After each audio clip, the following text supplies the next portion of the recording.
ጤና ይስጥልኝ ክቡራንና ክቡራት የዩቲዩብ ቻናሌ ቤተሰቦች፣ ከቻናሌ የሰዓቱን አጫጭር መረጃ ይዤ ቀርቤያለሁ። እስከ ፍጻሜው አብራችሁን ቆዩ። አገር አቀፍ፣ አህጉር አቀፍና ዓለም አቀፍ አንኳር ዜናዎች ውስጥ ክቡራን አድማጮች መረጃ አሰናድተናል። በዚህ ሰዓት የመረጃ ጊዜ ከምታደምጧቸው መረጃዎች መካከል የተወደዳችሁ የቻናሌ ቤተሰቦች እነሆ ዘገባዎችን ከዚህ እንደሚቀጥለው ወደ እናንተ የምናደርስ ይሆናል። አድማጭ ተመልካቾቻችን ይመጥናሉ ያልናቸው መረጃዎች ዋና ዋና ነጥቦችን በቅድሚያ ዜናዎቻችን ሰምታችሁ ላይክ፣ ሰብስክራይብ፣ ሼር ያድርጉ። እስከዛሬ ላይክ፣ ሰብስክራይብ ላደረጋችሁ እንዲሁም ለምታደርጉ አድማጭ ተመልካቾች ልባዊ ምስጋና ይድረሳችሁ። የእናንተ አቅም ብርታት ይሆነኛልና አመሰግናለሁ። ዛሬ አሜሪካና እስራኤል የአገዛዝ ለውጥ እንደሚፈልጉ ከመግለጽ ባለፈ ኢራናውያን አስተዳደሩን እንዲያፈርሱ እየወተወቱ ነው። ባለሙያዎቹ ግን የኢራን አገዛዝ ዘላቂና በቀላሉ የማይወድቅ የኃይል መዋቅር ፈጥሯል ሲሉ ይሞግታሉ። ለመሆኑ ይህ ኢራን መንግስት እንዴት ነው የተቃወመው? ከሌሎች የመካከለኛ ምስራቅ ሀገር የሚለውን እንዴት ነው? ስልጣን በብዙ ማዕከላት ተከፋፍሏል። የሃይማኖት አባቶች በጦር መሪዎችና በታላላቅ የኢኮኖሚ ክፍሎች ስርዓቱ ከአንድ አምባገነንነት መሪነት የወጣ መሆኑን ለመጣል በጣም ከባድ ያደርገዋል። እንዴት ሊሆን ቻለ? ዛሬ የብሔራዊ የጸረ ሽብር ማዕከል ዳይሬክተር ጆን ኬንት በኤክስ ገጻቸው ላይ ባጋሩት ደብዳቤ ኢራን ለአሜሪካ ምንም አይነት ስጋት እንደማትደቅን ገልጸዋል። የትራምፕ አስተዳደር ይህን ጦርነት የጀመረው በእስራኤል እና አሜሪካን ውስጥ ባሏት ሀያላን ደጋፊዎች ግፊት ነው ብለዋል። በዝርዝር የምታደምጣቸው መረጃዎች በቻናላችን ይዘናል። ሁሉንም በዝርዝር እናስደምጣለን። እስከ ፍጻሜ የቆዩ ዝርዝር መረጃውን ያደምጡ ግብዣይ ነው። ሁሉንም ከኢትዮ ፍቅሩ ዜና ወደሚደርሳችሁ ዝርዝር መረጃ አለፍኩ። አብረን እንቆይ።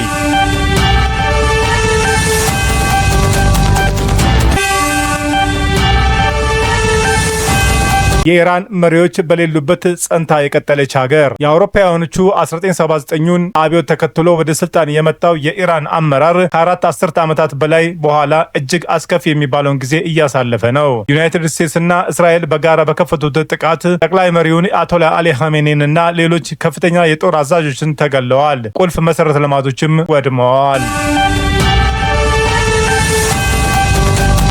በሁኔታዎች ውስጥ የጸና አስተዳደራዊ መዋቅር። የኢራንን ንጉሳዊ አገዛዝ ከተገለበጠ በኋላ እስላማዊ ሪፐብሊክ ችግሮችን የሚቋቋም የፖለቲካ ስርዓት ገንብቷል ሲሉ ባለሙያዎች ይናገራሉ።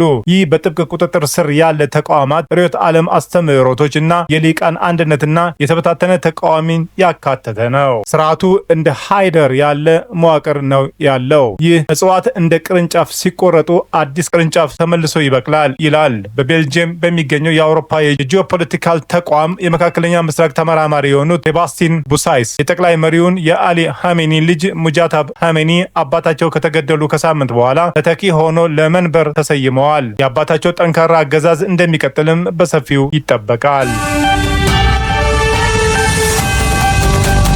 በአምባገነናዊ ስርዓት የታጀበችው ሀገር። ባለሙያዎቹ እንደሚሉት ከሆነ እንደ ቱኒዚያ፣ ግብጽ እና ሶሪያ ካሉ የቀጠናዋ ሀገራት በተለይ መልኩ ኢራን በርዕዮተ ዓለም በሚመራው የደህንነት መዋቅር ምክንያት የውጭ አደጋዎችን መቋቋም ችላለች። ኢራን በአንድ ሰው ላይ ካተኮረው አምባገነናዊ ይልቅ ዘርፈ ብዙ አምባገነንነትን ትከተላለች። ይህም በፖለቲካው እስልምና ደጋፊዎችና በጠንካራ የኢራን ብሔርተኞች ጥምረት መካከል ነው ሲሉ መቀመጫውን በቴህራን ያደረገውን የፈረንሳይና የኢራን የምርመራ ተቋም የቀድሞ ዳይሬክተር በርናርድ ኬድ ተናግረዋል። ስልጣን ካላቸው ሌሎች አካላት መካከልም በህግ ጉዳዮች ላይ ድምፅን በድምፅ የመሻር ስልጣን ያለው እና ለምርጫ እጩዎችን ማቅረብ የሚችለው ምክር ቤትም ይጠቀሳል። ይህ ደግሞ የትኛውንም ቡድን በመንግስት ላይ ከባድ ፈተና የመፍጠር እድሉን የበለጠ ይቀንሰዋል። ኢራን በስፋት እንደ አምባገነንነት የምትታይ ቢሆንም ኢራናውያን ፕሬዝዳንታቸውን ጨምሮ በአንዳንድ ምርጫዎች የመምረጥ እድል ይሰጣቸዋል። ሂደቱ ግን በጥብቅ ቁጥጥር የሚደረግ ሲሆን እጩዎቹ ለእስላማዊ ሪፐብሊክ ያላቸውን ቁርጠኝነትም ጭምር በሌሎች መስፈርቶች በሀገሪቱ ምክር ቤት ተመርምሮ የሚያልፍበት ነው። ተተኪው ጠቅላይ መሪ ሙጃታብ ኻሜኒ የአገዛዝ ወሳኝ የጀርባ አጥንት ሚና። ከተቋማት ጎን ለጎን የጸጥታ ኃይሎችም ለአገዛዙ የተሟላ ቁመና ይሰጣሉ። ከመደበኛው ጦር ጎን ለጎንም የሚንቀሳቀሰው የእስላማዊ አብዮት ዘብ ብዙውን ጊዜ የአገዛዙ የጀርባ አጥንት እንደሆነም ይቆጠራል ይላሉ ሄርኬድ። ከወታደራዊ ሚና ባሻገርም ሰፊ የንግድ ፍላጎቶችና ተጽዕኖ ያለው የፖለቲካ እና የኢኮኖሚ ኃይል ሆነዋል። በበጎ ፈቃደኝነት የተቋቋመው ባሲጅ የተባለ የሚሊሻ ቡድን አለው። የጸጥታ ኃይሉ አለመረጋጋት ሲከሰቱ አንድ መሆንን ደጋግሞ አሳይተዋል። ቦሳይስ ይህን ይህንን ታማኝነት ከርዕዮተ ዓለም ጋር አያይዞታል። ይህ በሺዓዎችና እንደ ሐማስና ሄዝቦላ ባሉ ቡድኖች ውስጥም የምናገኘው የሰማዕታት ባህል የስኬት አካል ተደርጎ ሊወሰድ ይችላል ብለዋል። የኢራን ምክትል የመከላከያ ሚኒስትሩ ሬዛ ታላይኔኒ በቅርብ ባደረጉት ቃለ ምልልስም እያንዳንዱ የአብዮታዊ ዘብ አዛዥ 3 ተተኪዎች አሉት። በዩናይትድ የኒውክሌር ኢራን የምርመራ ኃላፊ የሆኑት ካሳር አርቢያ በበኩላቸው የኢራን ያልተማከለ መዋቅር የተቀረጸው በአውሮፓውያኖቹ 2003 የአሜሪካን ጥምር ጦር በፈጸመው ጥቃት ወቅት የኢራቅ ኃይሎች ከወደቁበት ትምህርት በመውሰድ ነው። ስርዓቱ ከተረፈ ጠባቂዎቹ የበለጠ ትልቅ ሚና ይኖራቸዋል ብለው ያምናሉ። የምሁራን የጋራ ጥምረት የትብብር ሂደት የኢራን ኢኮኖሚ ዋና ዋና ክፍሎች እንደ ቦኒያድስ ባሉ ከመንግስት ጋር በተያያዙ ድርጅቶች ቁጥጥር ስር ናቸው። ቦኒያድስ በኢኮኖሚ ውስጥም በሺዎች የሚቆጠሩ ኩባንያዎችን በባለቤትነት የያዘ ድርጅት ነው። እነዚህ ተቋማት ለስርዓቱ ታማኝ ለሆኑ ክልሎች የስራ ዕድሎችና ጨረታዎችን ይሰጣሉ። አብዮታዊ ዘቡም ጨምሮ ካታም አል አንቢያ የተሰኘ ተቋም ይህንን የትብብር የንግድ ስርዓት ያጠናክራሉ። ምዕራባውያን ማዕቀባቸውን የኢራንን ኢኮኖሚ ክፉኛ ቢጎዳውም እነዚህ ጥምረቶች ልሂቃንን ለማግለልና በስርዓቱ ህልውና ውስጥም ያላቸው ድርሻ ለመጠበቅ ይረዳሉ ሲሉ ባለሙያዎች ይሞግታሉ። እንደ ቦሳያስ ገለጻ ከሆነ ስርዓቱ በጣም ጠንካራ ስለሆነ ምንም አይነት ክህደት አንመለከትም። የርዕዮተ ዓለም ትልቁ ሚና ሃይማኖት ስልጣንን በመጠበቅ ረገድ ትልቅ ሚና ይጫወታል። አብዮቱ የመንግስትን የዓለም እይታን በመቅረጽ የሚታወቀው የሃይማኖት የፖለቲካና የትምህርት ተቋማትን መረብ ፈጥረዋል። በጣም የቆየ በጣም ጠንካራ ርዕዮተ ዓለም የቢሮክራሲና የአስተዳደር መዋቅር ያለው በመሆኑ ስርዓቱ ጠንካራ ያደርገዋል ይላሉ ቦሳያስ። ስርዓት ዓለም እንደ እውነተኛ የአንድነትና የሙያና የስራ ምንጭ ሆኖ ያገለግላል ሲሉም ይከራከራሉ። ተቃውሞ ማዕበሎችን የተከፋፈሉበት አጋጣሚ በታሪክ የኢራን ተቃዋሚዎች የተከፋፈሉ ናቸው። እነዚህ የተሃድሶ አራማጆችና የግራ ዘመን ቡድኖችን እንደ ኢራን ብሔራዊ ምክር ቤት ያሉ የዲያስፖራ እንቅስቃሴዎችን እና የተለያዩ የጎሳ ድርጅቶችን ያካትታሉ። ይህ የመከፋፈል ለረዥም ጊዜ የቆየ ነው ሲሉ በአውሮፓውያኖቹ የውጭ ግንኙነት ምክር ቤት ከፍተኛ የፖሊሲ ባልደረባ የሆኑት ኤሊ ጌራን ማዮ ይገልጻሉ። አብዮቱ በኋላ የፖለቲካ ፓርቲዎችን ስለመፍጠር የሚደረገውን ክርክር ወደ ጎን ተብሏል ይላሉ። ኢራን በ1980ዎቹ ከኢራቅ ጋር ጦርነት ጀምራ ለ8 ዓመታት መዝለቁ አንደኛው ምክንያት መሆኑን ያነሳሉ። እነዚህ ቡድኖች በተለያዩ ጊዜያቶች በአገዛዙና በጠንካራ አንጃዎች ተገለዋል፣ ተፈርዶባቸዋል ወይም ታስረዋል ብለዋል። ባለፉት ዓመታት እንደ 2009 የአረንጓዴ ንቅናቄና በ2022 የመሐስ አሚናን ሞት ተከትሎ የተካሄዱት ሰልፎች በስርዓቱ ላይ ከፍተኛ ተቃውሞ ቀስቅሰዋል። እነዚህ ተቃውሞዎች አመራር አልነበራቸውም፣ ከባድ የመንግስት ክንድም አርፎባቸዋል። ዘንድሮ እና ባለፈው ዓመትም የተደረጉት ተቃውሞ ማዕበሎች ግን በሟች የሺሃ መሪ ልጅ የቀረቡትን ጥሪ ተከትሎ የተካሄደ ነው። ኢራን በክልሉ ውስጥ ካሉ እጅግ ዘመናዊ የክትትል ስርዓቶች ትጠቀማለች። የኢንተርኔት መዝጋት፣ በሰው ሰራሽ አስተውሎት የሚታገዝ የነቃ ክትትልና የሳይበር ጥቃቶችን በውጭ ሀገር ያሉ አንቂዎችን ኢላማ አድርገዋል። የተስፋ መሟጠጥ ያስከተለው ለዓመታት በርካታ ኢራናውያን በአፍጋኒስታንና በኢራቅ የነበረውን የአሜሪካ መራሹን ጣልቃ ገብነት ውጤት ከተመለከቱ በኋላ የአገዛዝ ለውጥ እንዲኖር ያላቸውን ፍላጎት መመናመኑን ጌራን ማዮ ገልጸዋል። የአረብ አብዮቶች መዘዝም ጥንቃቄውን የበለጠ እንዳጠናከረው አክለዋል። ይህ ስሌት ግን አሁን ተቀይሯል። ብዙ ኢራናውያን መንግስት ከስራ ፈጠራና እስከ ንጹህ ውሃ ያለውን መሰረታዊ ፍላጎታቸውን መስጠት እንደማይችል ከማሰባቸውም በላይ ተቃውሞን ለማፈን ጭካኔ የተሞላበት ኃይል መጠቀምም እየጨመረ መጥተዋል። በጥር ወር በሀገሪቱ ከታዩ ትላልቅ ሰልፎች በኋላ በሺዎች የሚቆጠሩ ሰዎች የተገደሉባት አዲሱ ተቃውሞ ይህን ለውጥ አፋጥኖታል ሲሉም አክለዋል። ቱርኬድም በኢራናውያንና ለስርዓቱ ባላቸው አመለካከት መካከል የትውልድ ክፍተት እንዳለ ገልጸዋል። የተማሩትና በማህበራዊ ሚዲያ ዓለም አቀፍ ሁኔታዎችን የሚከታተሉ ወጣት ኢራናውያን አገዛዙ ሙስና የተሞላበት ጨካኝና የማይገባቸው አድርገው ይመለከታል በማለትም ይሞግታሉ። በኢራን ምርጫ ሲካሄድ የሚያሳይ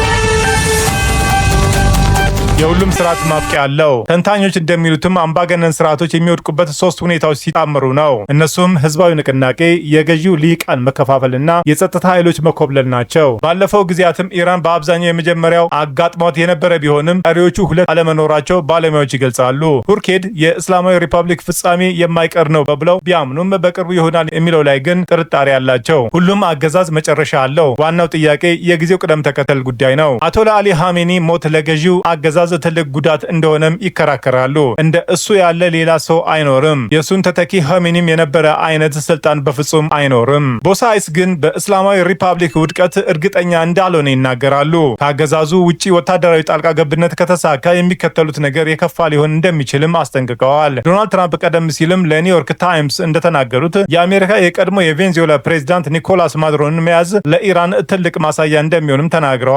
ቦሳያስ ግን ተቃራኒውን ተፈጥሮ ልክ እንደ ሰሜን ኮሪያ ወይንም ኩባ አደገኛ አገዛዝ ሊተካ ይችላል ብለዋል።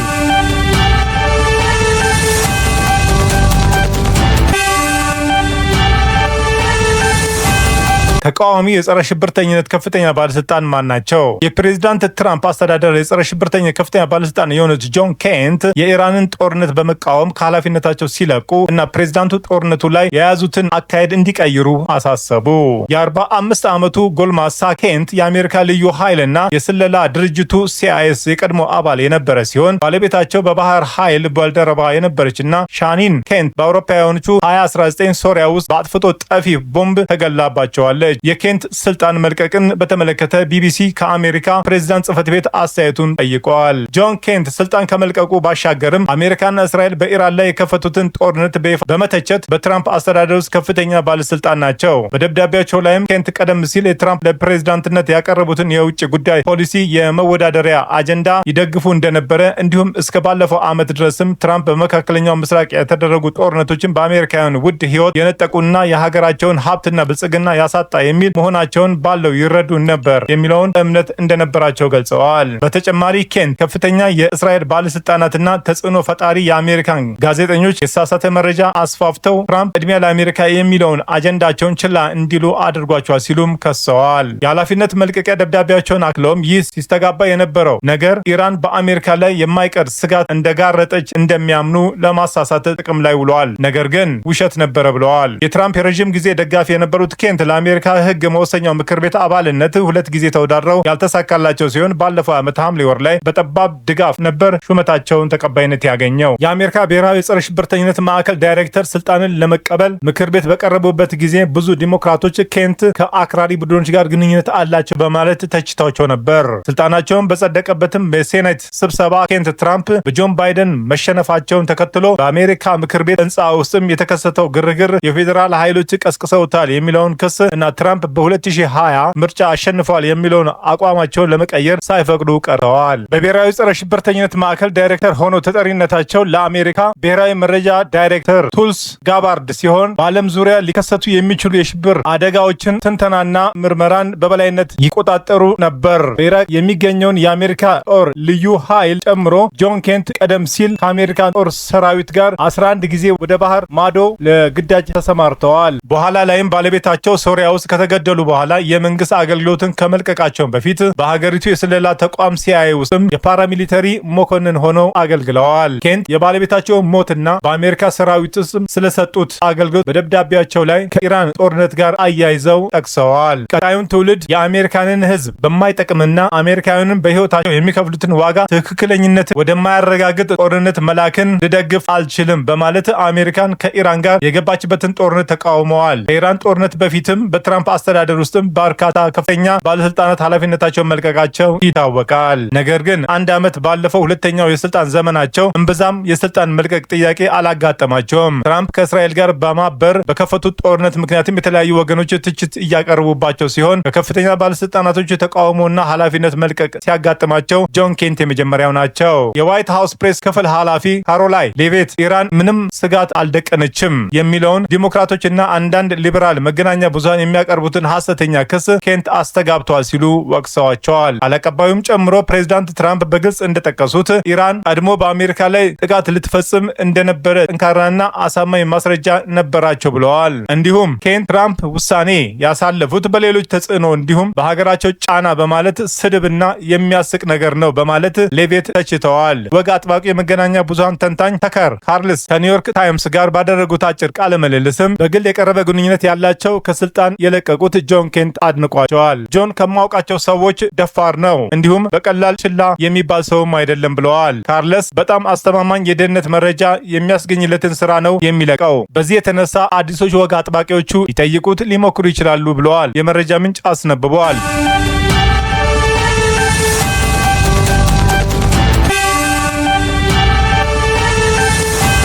ቻናሌን ስትከታተሉ ስለቆያችሁ ታላቅ አክብሮት አለን። ውድ የቻናሌ ተከታታይ ቤተሰቦች በመላው ዓለምና በአገር ቤት ላላችሁ ሁሉ በየዕለቱ ስኬት እንዲገጥማችሁ እንመኛለን። ዜናዎቻችን ሰምታችሁ ላይክ፣ ሰብስክራይብ፣ ሼር ማድረጉን እንዳይዘነጋ እንዲሁም ድጋፋችሁ አይለን። በሌላ መረጃ ተመልሰን እስከምንገናኝ በያለን ቦታ ሰላምና ጤና ይብዛልን።